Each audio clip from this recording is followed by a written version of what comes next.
guru yang kami hormati, Bapak Ibu Wakil Kepala Sekolah SMA Negeri 12 guru beserta teman guru sekalian yang kami cintai.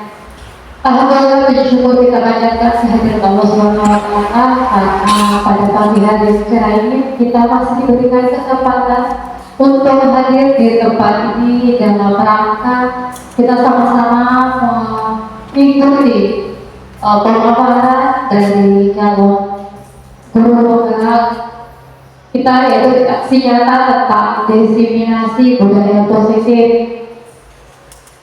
Kalau selalu senantiasa kita haturkan kepada junjungan Nabi Muhammad SAW yang atas perjuangan beliau, keluarga dan para sahabatnya sehingga pada sampai saat ini kita masih dalam keadaan hidup Islam. Baik Bapak Ibu guru yang kami hormati, selanjutnya mari kita ikuti bersama pemaparan aksi nyata diseminasi budaya positif oleh Ibu Samsi dan Basri. Kepada Ibu kami persilahkan.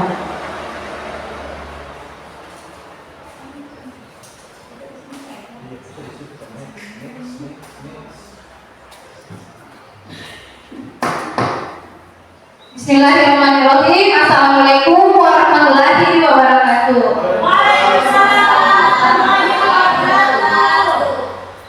Terima kasih atas kehadiran rekan-rekan guru pada hari ini. Izinkan saya untuk menyampaikan diseminasi budaya positif. Ada yang pernah mendengar kata diseminasi? Ada? Apa artinya Ibu? Diseminasi. Oke, diseminasi adalah sama halnya dengan pengibasan. Jadi saya akan mengimbaskan apa yang telah saya dapat di program guru penggerak kepada rekan-rekan guru. Oke, hari ini saya akan mengimbaskan materi budaya positif.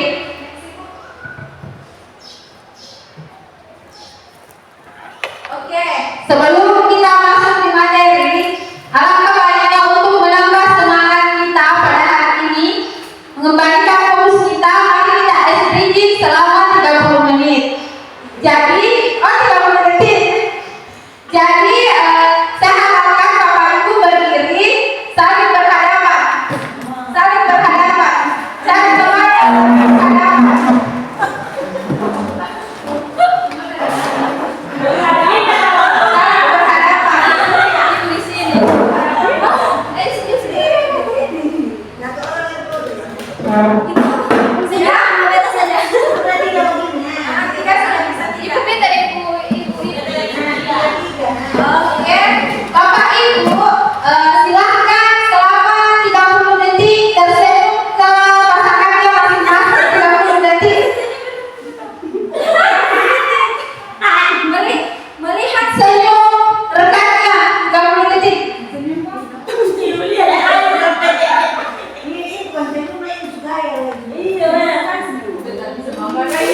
Oke. Pak Guru, apa itu disiplin positif, Pak Guru?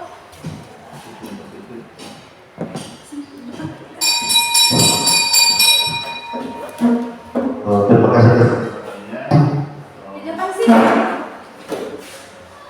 Sini, Pak.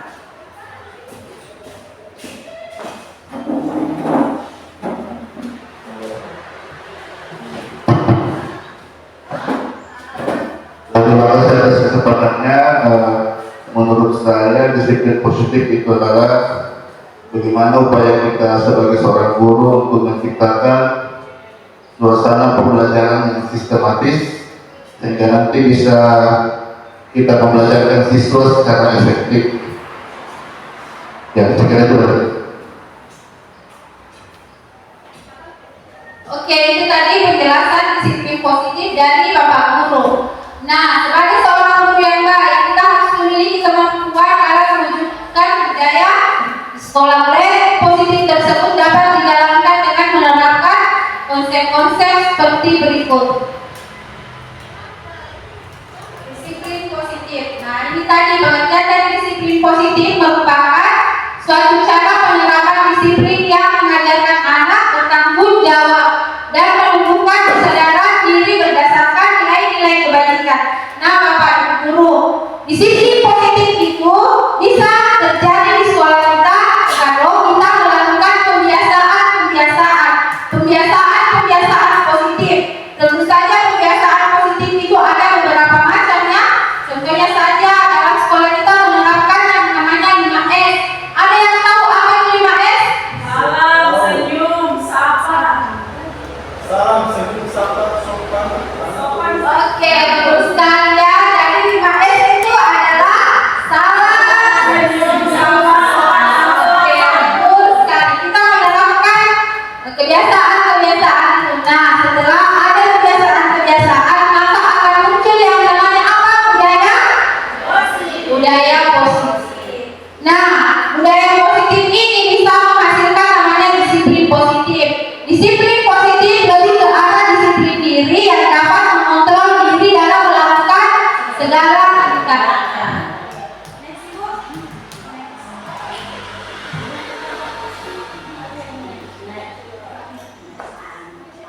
Disiplin positif dapat membuat murid memahami dan menyadari berdasarkan motivasi internal bukan akibat paksaan, pujian ataupun hukuman. Jadi kita di sini sebagai guru harus memunculkan yang namanya motivasi internal atau intrinsik dalam diri siswa kita. Motivasi yang muncul karena kesadaran dirinya, bukan motivasi eksternal atau ekstrintik. Kenapa? Karena motivasi itu biasanya tidak bertahan lama. Itu muncul karena siswa takut, karena hukuman, karena ini, karena penghargaan saja. Itu tidak bisa ini diterapkan di siswa kita karena tidak berlangsung secara lanjut. Nah, adapun 6 karakter dalam profil Pancasila yang kita harus terapkan adalah yang pertama beriman dan berakal. Yang kedua mandiri, yang ketiga berkebinekaan global, yang keempat bergotong royong, kreatif dan kenalan kritis. Ini adalah 6 profil pelajar Pancasila yang mesti kita biasakan di dalam lingkungan sekolah. Motivasi perilaku manusia. Oke, ada yang tahu apa itu motivasi? Saya. Motivasi. Silakan Ibu. Baik, terima kasih atas kesempatannya. Menurut saya motivasi adalah dorongan yang timbul dari dalam diri, baik secara sadar maupun tidak sadar untuk melakukan sesuatu untuk mencapai tujuan tertentu. Terima kasih. Oke, betul sekali apa yang diutarakan oleh Ibu Asmawati ya. Jadi motivasi itu adalah dorongan dari dalam diri. Nah, di sini ada 3 perilaku manusia. 3 motivasi perilaku manusia. Yang pertama, untuk menghindari ketidaknyamanan atau hukuman. Kira-kira ini motivasi dari luar atau dari dalam? Dari luar. Dari luar. Jadi ini muncul karena siswa takut dihukum dan merasa tidak nyaman. Jadi dia termotivasi untuk melakukannya.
Jadi kalau keyakinan kelas itu dibuat oleh siswa dan guru, kita ikuti juga maunya siswa.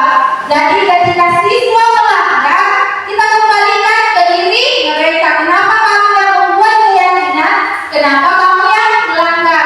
Kira-kira saya bertanya Bapak Ibu guru, bagusan mana keyakinan kelas atau peraturan kelas? Keyakinan kelas. Keyakinan kelas. Karena kenapa? Karena dibuat bersama.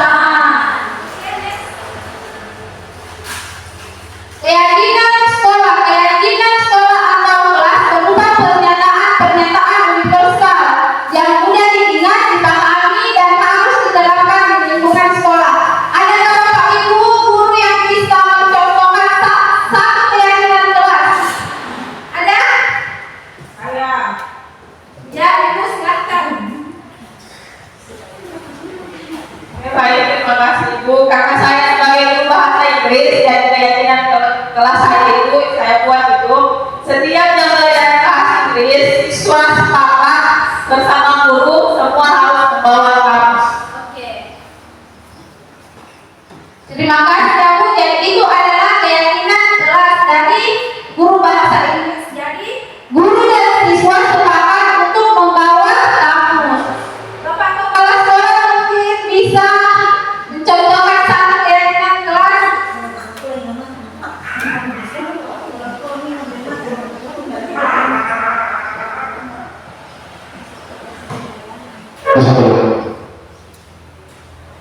Assalamualaikum warahmatullahi wabarakatuh. Terima kasih atas kesempatan yang diberi kepada saya. Saya sangat apresiasi tentang salah satu contoh keyakinan naskah di mana satu kesempatan yang sudah diberikan yaitu kepada siswa untuk memberikan atau dalam kesepakatan antara siswa dengan guru untuk memberikan satu protokol dalam keseharian dalam hadapan di sekolah, di mana yang sudah diberikan atau berkaitan kepada siswa untuk selalu berkomitmen dalam melakukan sesuatu, misalnya kepada saya berupa prakarya yang memang sudah dijanjikan kepada siswa cara kesepakatan di mana yang menjadi patokan dalam melakukan yang dimana melakukan suatu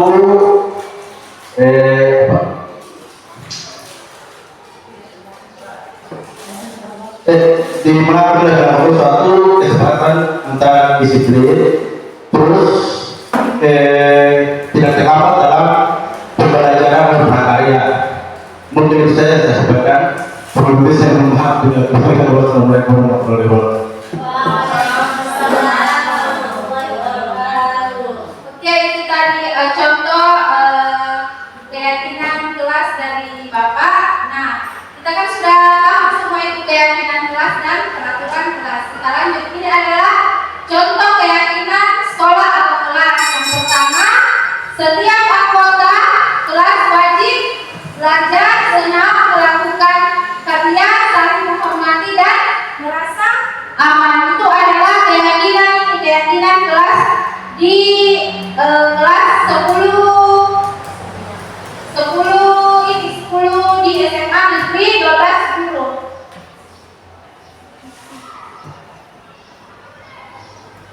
Oke, sekarang kita masuk di SPG. Nanti Bapak Ibu guru saya bagi menjadi 2 kelompok. Di sini menulis kata kalau saya ini. Di sini menulis kata maka. Maka apa? Ya. Bisa? Iya, bisa. Silakan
Kan di sini ingin kan? Ingin. Kalau.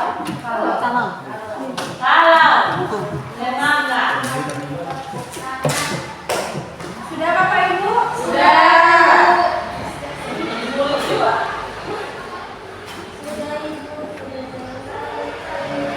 Sudah. Jadi di sini menulis kata jika. Kalau. Di sini tulis kata yang ini tulis kata jikalau, yang ini tulis kata maka ya. Sudah pas kan? Jika di sini. Iya. Jika di sini. Jika maka. Jika kalau.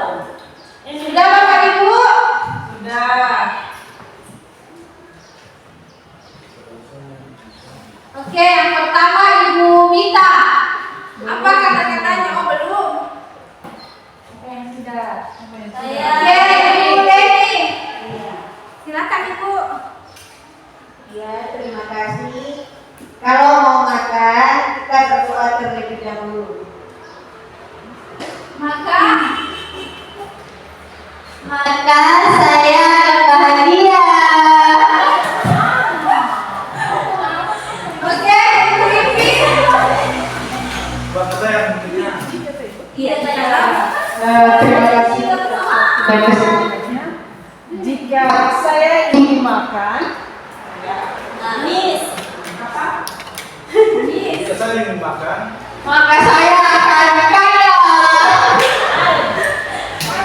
Oke, selanjutnya jika saya ingin pandai, ini. maka saya akan bersedih. maka saya akan kaya. Oke, Ibu Lala. Jika Jika kalau aku menjadi seorang kepala desa, Saya mendukung. maka saya jadi sekretarisnya.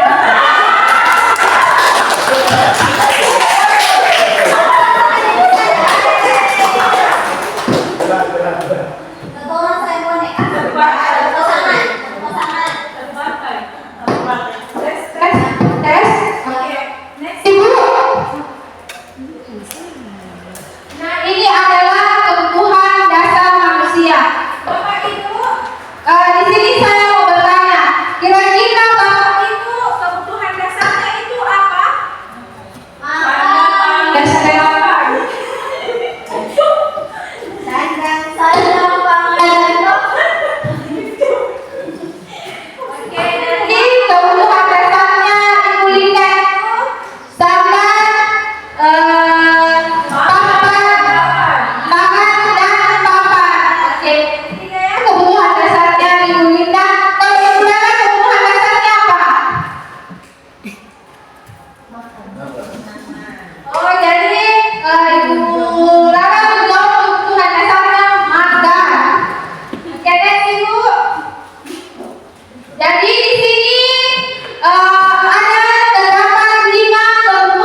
Di situ adalah contoh penguasaan siswa dalam menggunakan alat-alat lab. Yang kedua, contoh penguasaan itu ketika pembelajaran prakarya, di mana siswa bisa menghasilkan karya-karya dari apa? Dari bahan-bahan yang tidak dipakai lagi. Yang keempat adalah kebebasan, di mana kita pasti ingin merasa bebas tanpa tertekan. Kita ingin melakukan apa yang kita inginkan tanpa ada yang menekan kita. Yang terakhir adalah kesenangan, di mana kita ingin melakukan apa yang kita senangi atau hobi kita. Oke, next. Ini ada studi kasus. Ibu Sulaika, guru wali kelas 10 Nia, sedang bingung menghadapi ulah salah satu murid di kelasnya, Tommy. Beberapa anak sedang mengeluhkan Tommy yang seringkali meminta bekal makanan siang mereka dengan paksa. Jika Anda menghadapi situasi seperti Ibu Sulaika, apa yang akan Anda lakukan? Menurut Anda kira-kira apa alasan Doni melakukan hal itu? Kira-kira alasannya Doni apa? Oh ya, kira-kira alasannya Doni apa?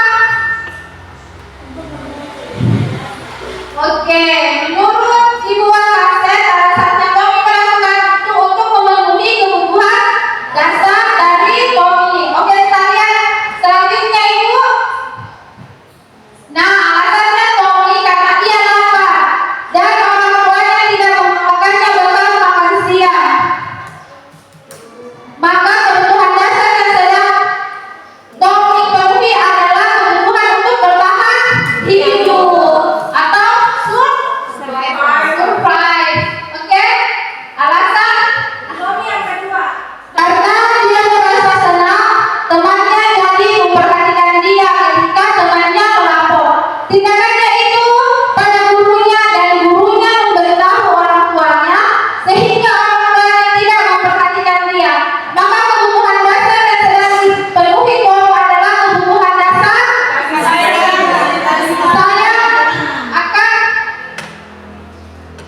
kasih sayang tanpa rasa diterima. Oke, next Ibu.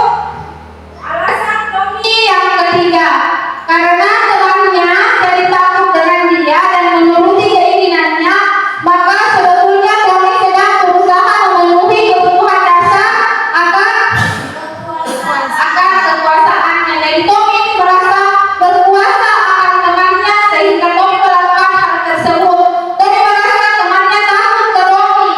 Jadi Tommy kayak apa, mengambil seenaknya bekal makan siang temannya. Oke, next Ibu.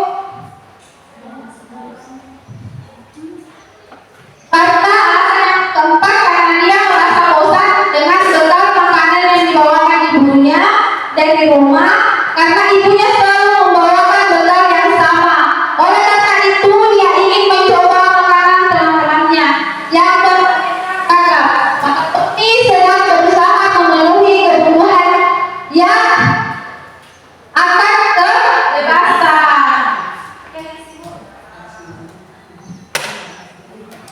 Oke, jadi itu tadi kebutuhan dasar dari manusia.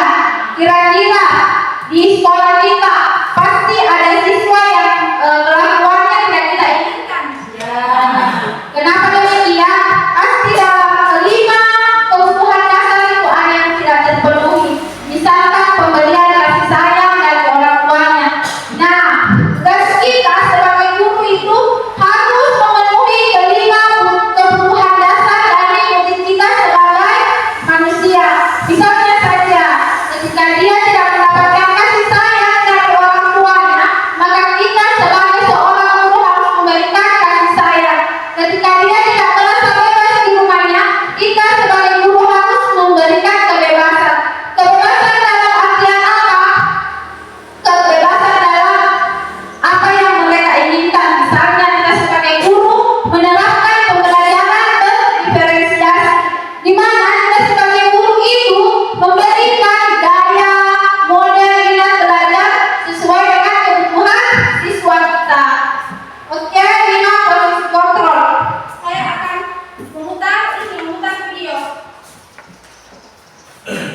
Dalam penerapan disiplin positif restitusi, salah satu program yang dikembangkan adalah 5 posisi kontrol. 5 posisi kontrol dalam restitusi adalah proses perjalanan seorang pendidik agar dapat mengenali dirinya. Pada video kali ini, kita akan membahas tentang 5 posisi kontrol yang dikembangkan oleh Diane Dawson dan contoh penerapannya.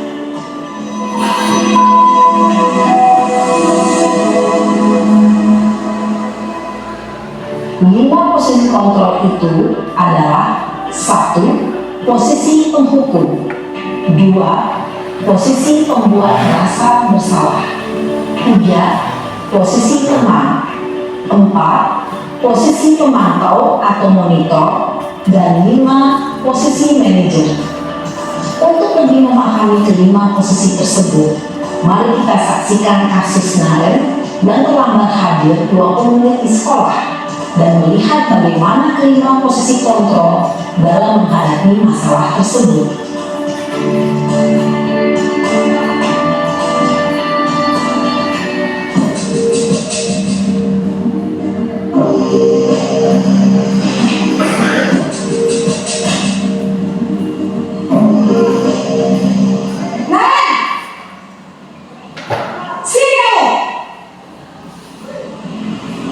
Selamat pagi, Bu. Selalu terlambat. Kamu deh, pasti terlambat. Maaf, Bu. Saya Apa? Apa coba? Alasan kamu apa lagi? Kapan sih kamu tidak terlambat? Malas sekali ya kamu jadi anak. saya Dasar pemalas. Gak kapok-kapok sih kamu. Sudah berapa kali terlambat? Sana, kamu keliling lapangan basket 2 kali. kenapa saya harus keliling lapangan basket, Bu? Kenapa? Kamu melawan ibu. Berani-beraninya jawab.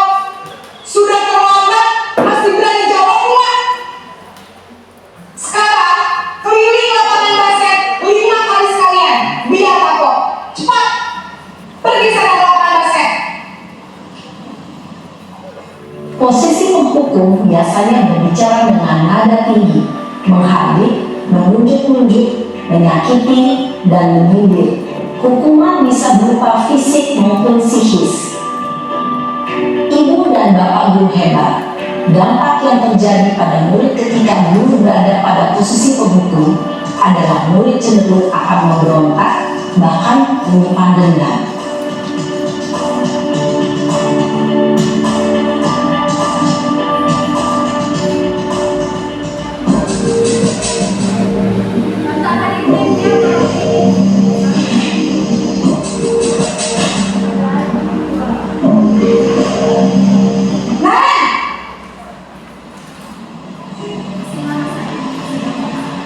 Selamat pagi, Bu.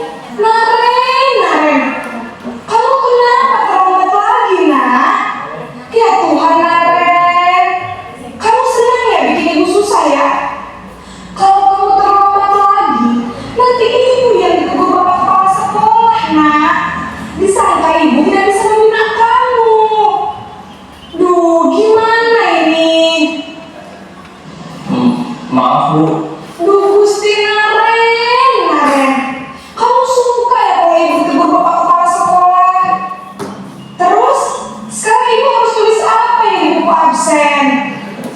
Ini kamu sudah sering terlambat loh. Ibu harus apa coba? Maaf, Bu. Maaf sekali. Ya sudah, lain kali jangan bikin ibu susah lagi ya nak ya. Ibu tidak akan kuat lagi kalau kamu begini terus. Bisa jantungan kalau ibu ditegur bapak kepala sekolah. Sana cepat ke kelas. Maaf ya, Bu. Maaf sekali. Posisi pembuat rasa bersalah berbicara dengan nada tenang, cenderung lembut. Namun kata-kata yang diutarakan membuat murid merasa menjadi orang yang gagal, memandang buruk dirinya sendiri, merasa tidak berharga, dan tidak sanggup membahagiakan orang lain. Ketika guru mengambil posisi pembuat rasa bersalah, murid akan menganggap dirinya yang bersalah dan ia akan menyimpan emosi negatif tersebut tersebut di dalam dirinya.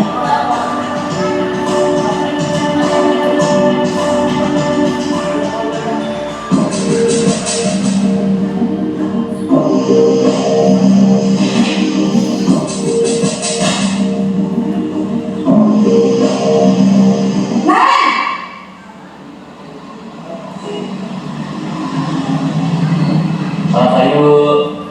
Wah, sudah jam berapa ini nak? Terlambat lagi ya sayang. Iya Bu, habis ibu saya lupa bangunkan saya Bu. Kamu malah menyalahkan ibu kamu. Kamu bukannya anak yang paling kencang. Kok terlambat sih? Iya Bu, saya memang terlambat bangun tadi.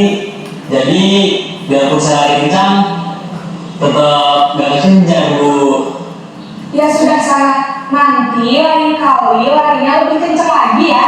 Biar gak terlambat lagi. Bikin seneng ibu, demi ibu. Bisa kan? Bisa lah Bu. Ya sudah sana masuk kelas.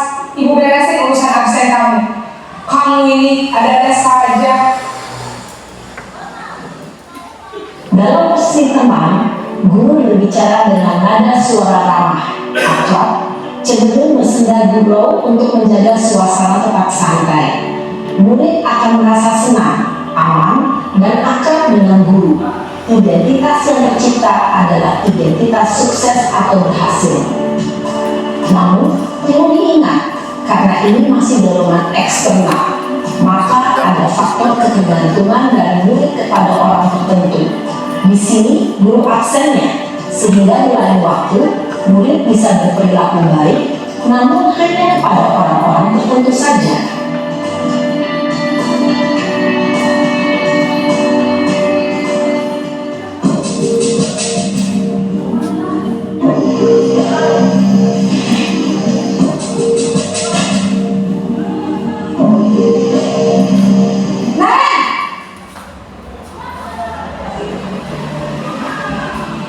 Selamat pagi Bu. Nah Ren, apa peraturan sekolah kita tentang jam berapa kita harus masuk sekolah nak? Kita harus di sekolah jam 7 Bu. Iya betul, sekarang sudah jam 7.20. Nah Ren sudah tahu konsekuensinya jika terlambat hadir? Paham Bu, saya harus tinggal kelas pas jam istirahat selama 20 menit. Iya benar, konsekuensinya demikian. Jadi nanti jam 9.30 pas istirahat, kamu harus tinggal di kelas, kerjakan tugas tambahan untuk ketertinggalan kamu, ya? Baik Bu. Posisi pemantau mengandalkan penghitungan atau data untuk mengontrol murid.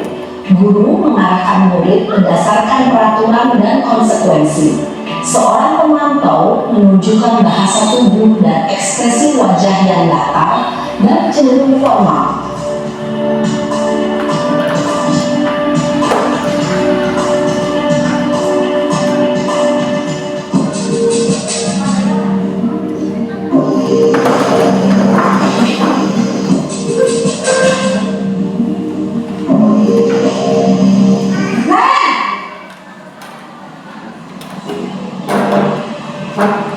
Selamat pagi Bu. Selamat pagi Ren. Maaf Bu, saya terlambat. Iya, sekolah masuknya jam 7, sekarang sudah jam 7.20. Jadi sekarang bagaimana ini Ren? Maaf Bu, saya lupa setel alarm saya semalam. Baiklah, menurut kamu, keyakinan sekolah yang mana yang perlu kamu tingkatkan?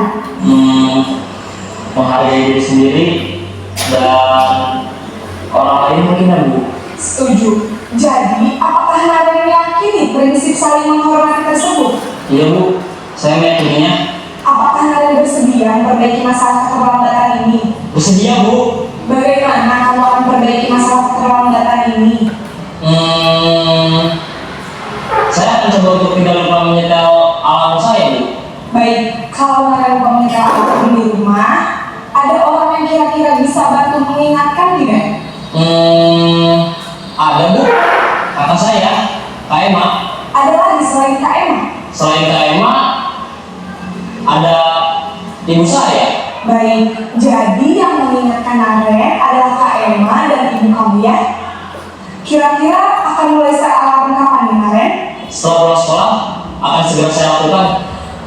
Jadi Naren akan setel alarm untuk bangun besok pagi dan akan diingatkan oleh kakak dan ibunda Naren ya.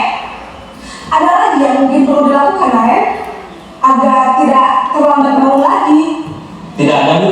Baik Naren, terima kasih untuk kerjasama kamu. Sekarang kamu perlu kembali ke kelas untuk belajar. Baik, Bu. Terima kasih. Posisi manajer adalah posisi kontrol yang disarankan untuk membimbing murid memiliki sikap disiplin yang positif, yaitu murid yang mandiri, bertanggung jawab, dan dapat memecahkan masalah. Tujuan dari posisi ini adalah agar murid dapat berefleksi atas tindakannya. Guru akan dengan terus memberikan pertanyaan-pertanyaan bermakna, sehingga membuat murid dapat belajar dari kesalahannya dan mencari sebuah solusi untuk menyelesaikannya. Ibu dan Bapak Guru lihat, setelah memahami adegan 5 posisi kontrol tadi, kira-kira posisi mana yang paling ideal? Posisi mana yang dapat menunjang motivasi intrinsik murid? Ya, tentu posisi manajer. Posisi ini memang posisi ideal yang ingin dituju setiap pendidik. Pada posisi ini,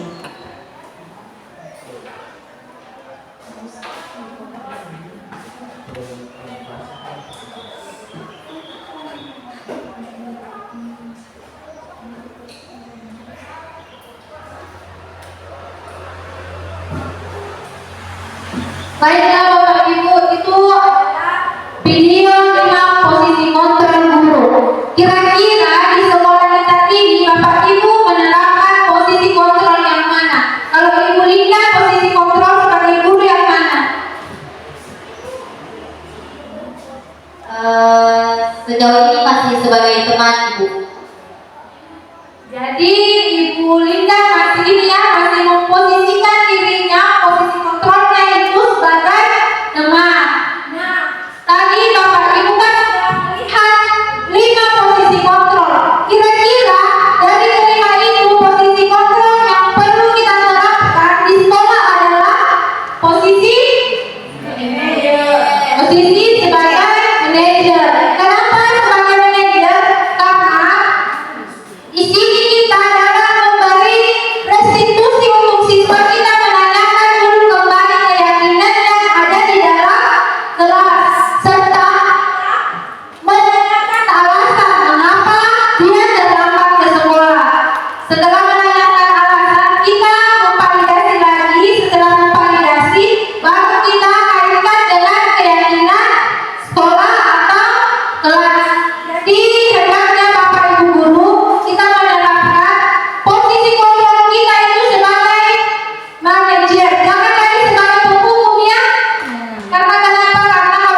Posisi kontrol restitusi, selain itu posisi manajer mengacu pada restitusi yang dapat menjadikan murid sebagai manajer bagi dirinya sendiri, sehingga dapat tercipta identitas positif pada murid. Nah, di posisi manajer ini kita melakukan restitusi, kita dan siswa, guru dan siswa itu akan saling bersama menanyakan kenapa atau bagaimana tindakan selanjutnya agar tidak melanggar lagi. Seperti tadi yang di video, solusi dari guru dan ada juga solusi dari siswa, tapi paling utama yang solusi dari siswa itu sendiri. Misalkan video yang tadi, bagaimana kita baca buku agar tidak terlambat? Apa tadi caranya? Atau meminta kakak dan ibunya untuk membangunkannya. Itu adalah solusi sendiri yang dipilih oleh siswa, bukan kita guru yang menentukan solusi itu. Sehingga kalau siswa sendiri yang membuat aturan itu, otomatis siswa akan merasa sungkan untuk melanggar solusi itu, yang melanggar aturan yang dia buat sendiri.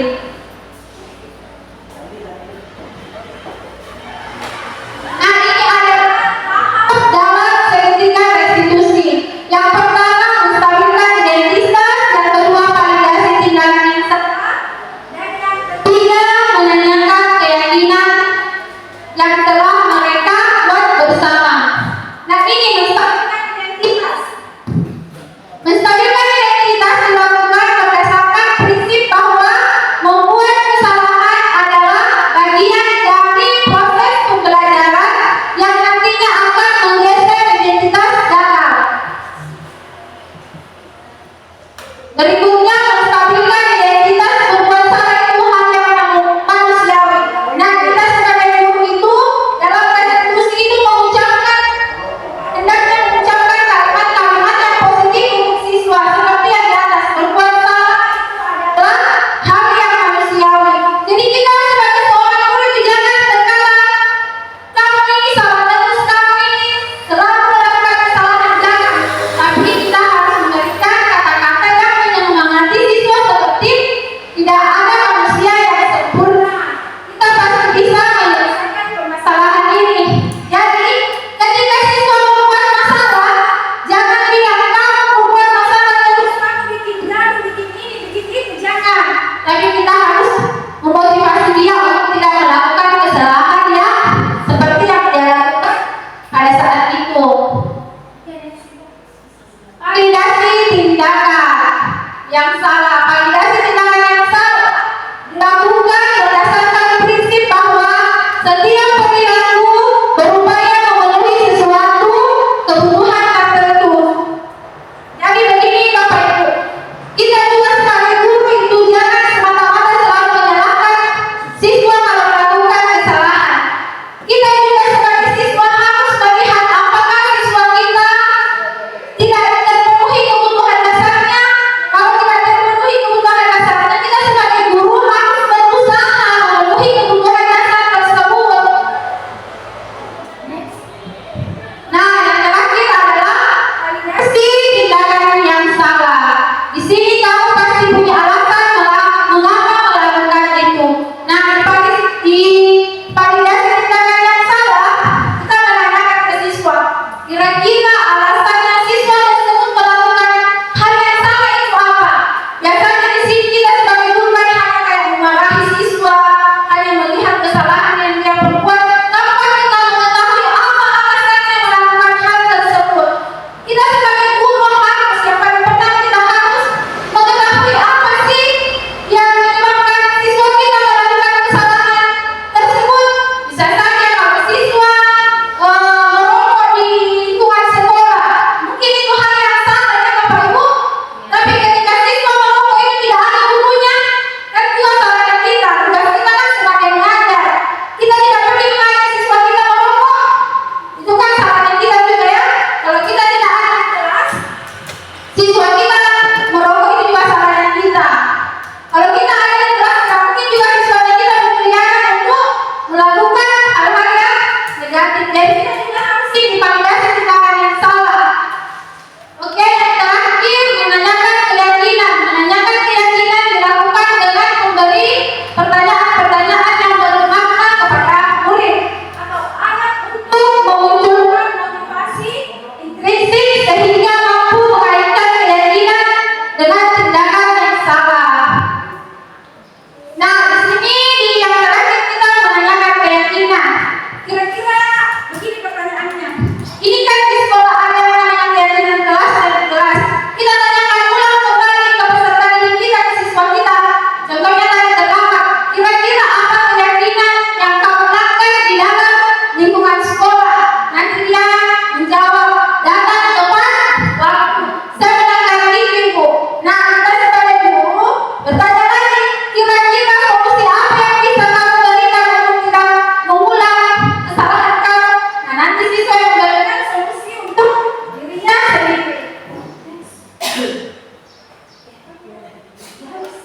habis.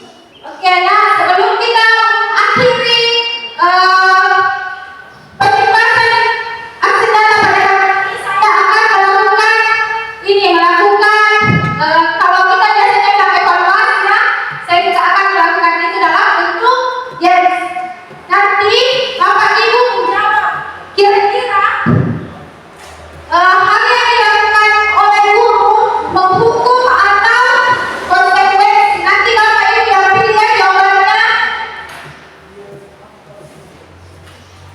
Baiklah Bapak Ibu bisa diklik tas.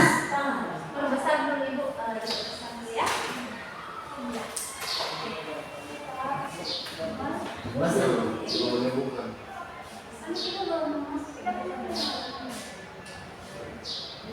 Oke, start. Oke, silakan.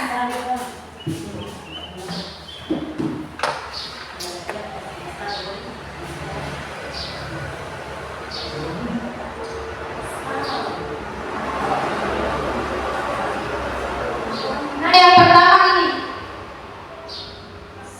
Kira-kira jawabannya apa? Hukuman.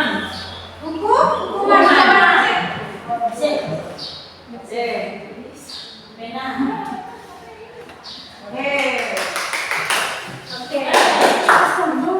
Sekarang Ibu Lara yang menjawab ya.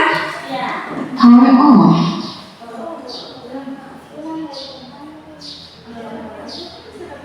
Bluetooth mode.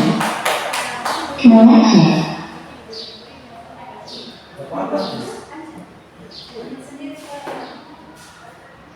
Oke, pertanyaan yang kedua Ibu Lara jawab ya. Lari mengelilingi lapangan basket 2 kali karena terlambat hadir di sekolah. Kira-kira jawabannya apa? Sanksi atau hukuman? Hukuman. Oke, hukuman. Kalian. Oke. Berikutnya. Wita. Sanksi atau hukuman Ibu Wita?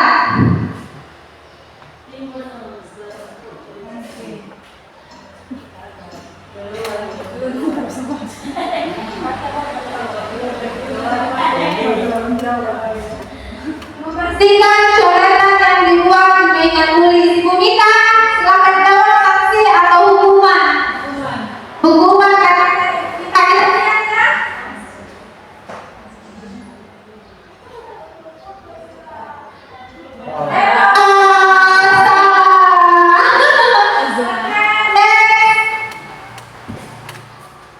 Sekarang Ibu Leni yang jawab.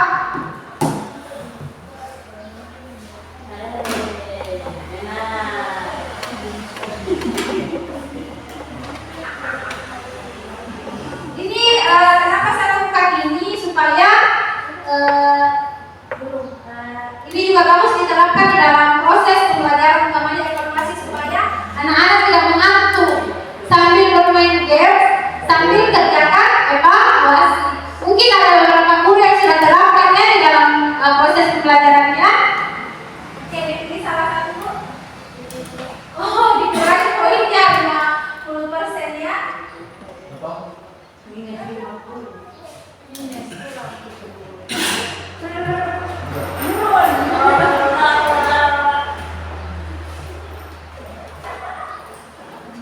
Oke, jadi pertanyaan keempat dijawab oleh Ibu Leni. Murid diminta untuk push up 15 kali karena tidak menggunakan masker ke sekolah. Hukuman atau sanksi Ibu Leni? Hukuman. Coba kita cek. Salah.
Pertanyaan ke-6, Linda.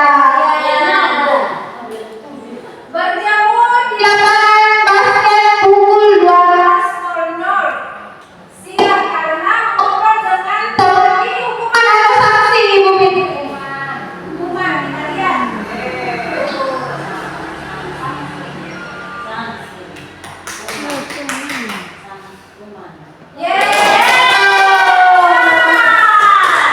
Pertanyaan selanjutnya, Ibu Ipi. Kita tadi sudah ya? Sudah. Ibu Ipi. Salah.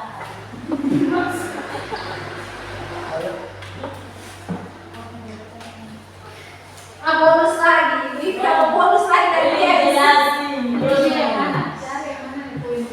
Kira-kira yang mana? Poin 200. Apakah matanya bisa fokus atau tidak?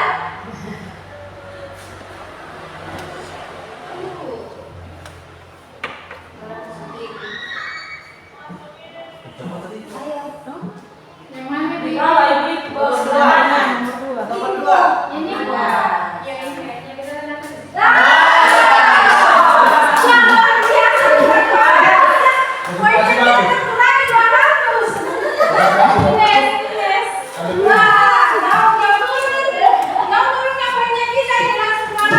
Mengurangi dana desa.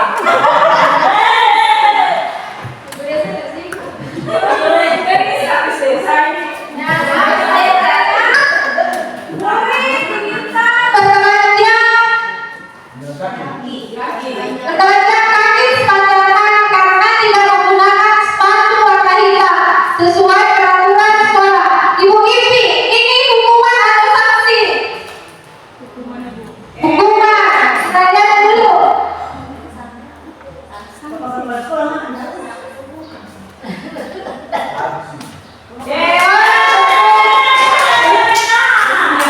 Luar biasa ini guru-guru muda ya. Yang berikutnya, siapa yang belum? Oh, Ibu Asma. Ibu Asma dulu. Baru belakang ya, Bu.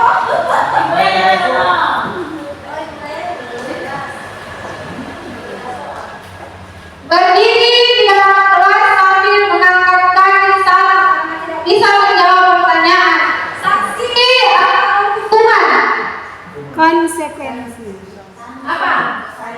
Yang mana, Ibu Asma? Hukuman atau sanksi konsekuensi? Yang mana? Konsekuensi. Konsekuensi. Coba lihat.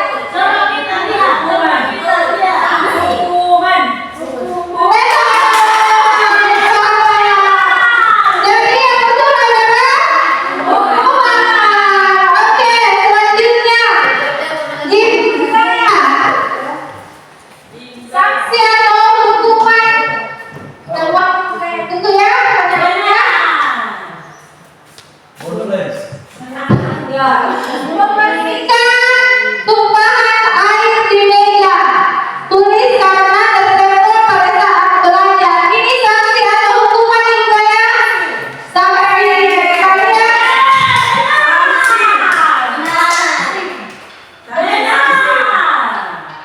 Oke, betul. Sekarang pertanyaan untuk Bapak Pati. Kepala sekolah kita yang menggantikan Bapak Kepala Sekolah ini ya. Karena berhalangan hadir. Tunggu. Kamu dapat poin, kamu berada. Bonus, tapi yang mana? Bapak pilih yang mana yang mendapatkan penambahan poin? 200. Tunggu, apa yang dia?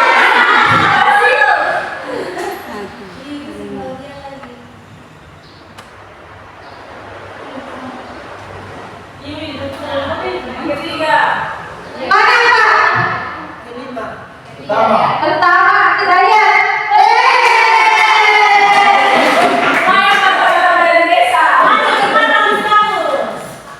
Kita lihat apakah nanti jawabannya betul atau ini? Oh, betul sekali. Oke, pertanyaan ke-10.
Setelah proses pembelajaran, Sulfika ketemu ibu ya.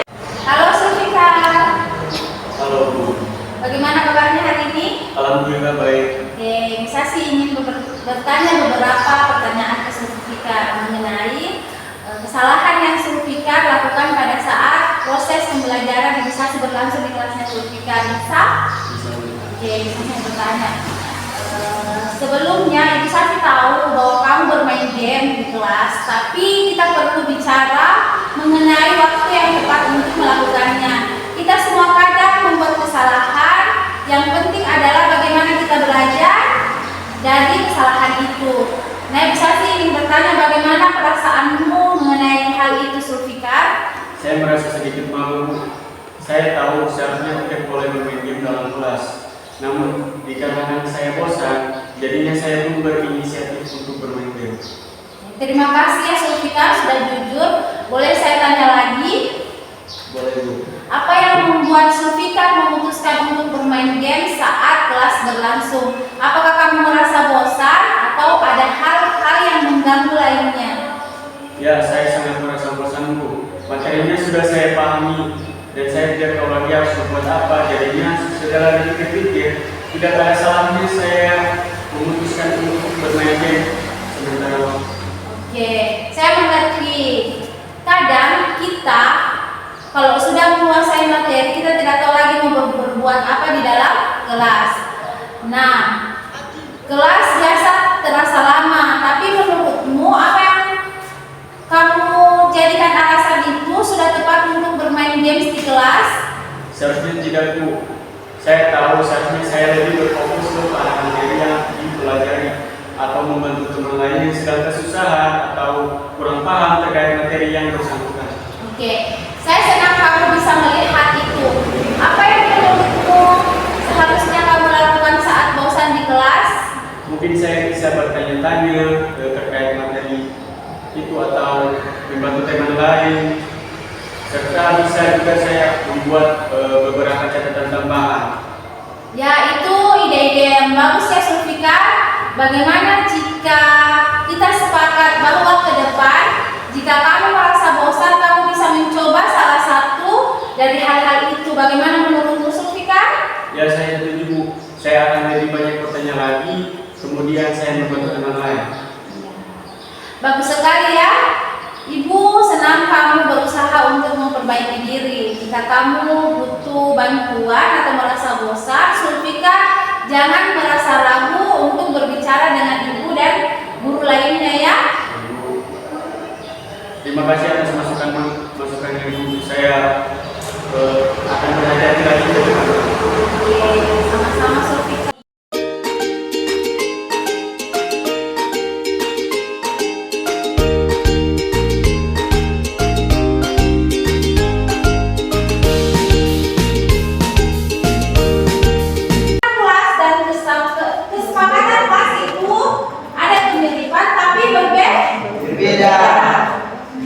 Kira-kira kalau ibu bilang aturan kelas apa itu kira-kira?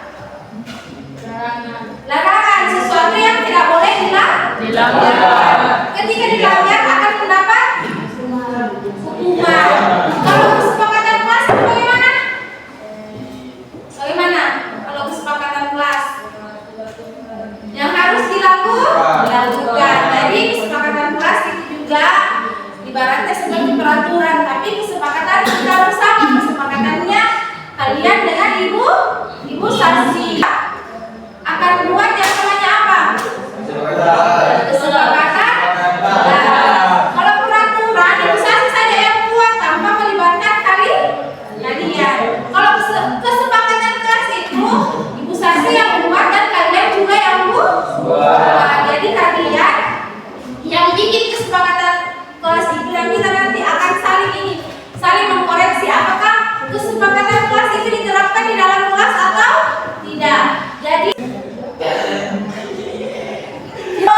kedua pilihannya jadi tulis saja satu orang wajib satu kesepakatan kelas. Ini silakan. Perempuan yang paling ini yang paling yang paling glowing katanya. Oke, silakan. Gila.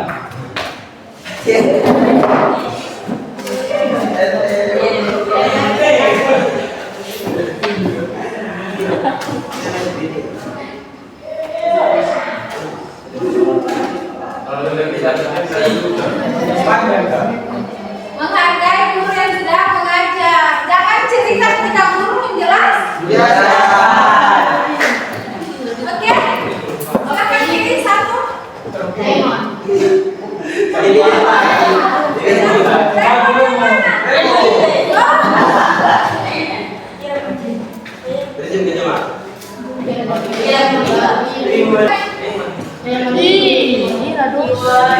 Apa itu?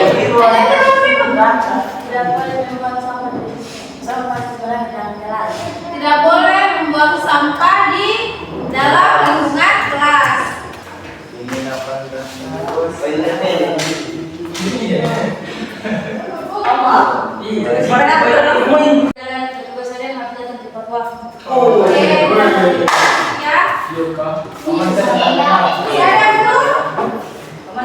Sudah semua? Sudah semua ya? Oke.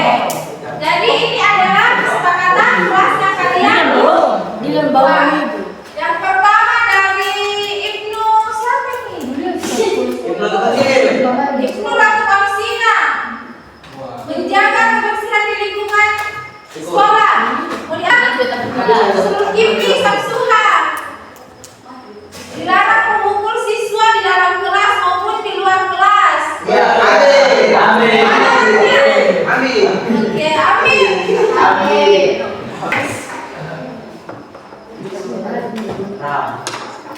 Rama. Jangan main HP di saat belajar di dalam kelas. Ini ambil atau tidak? Dilarang main HP di waktu belajar. Ambil atau tidak?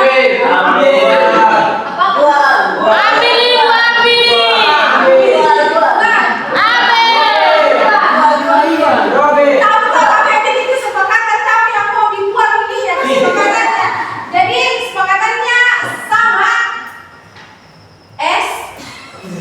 Dilarang main Alif Samsuha. Tidak boleh berisik saat jam pelajaran.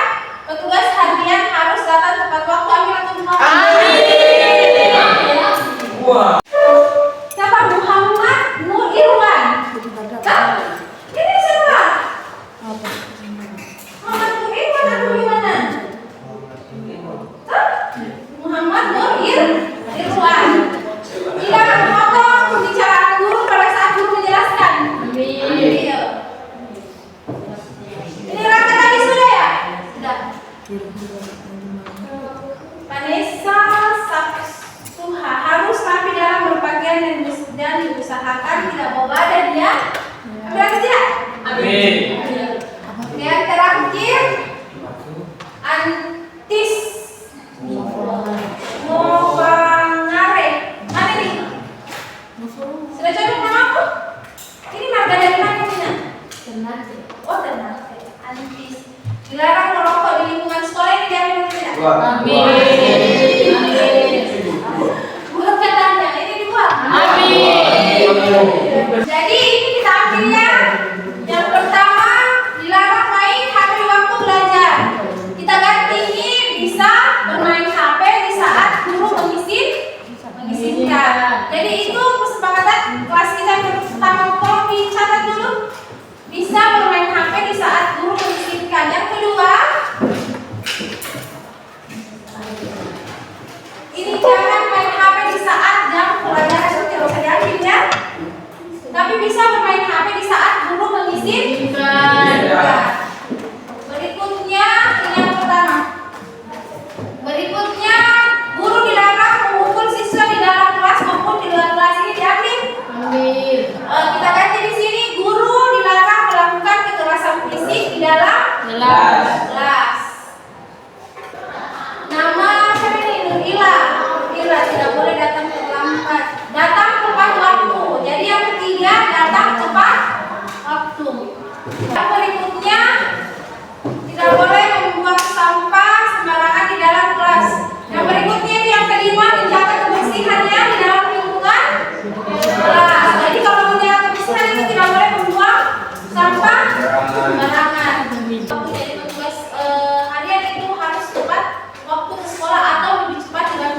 baik dan menjalankan tugasnya. Ini kurang 9.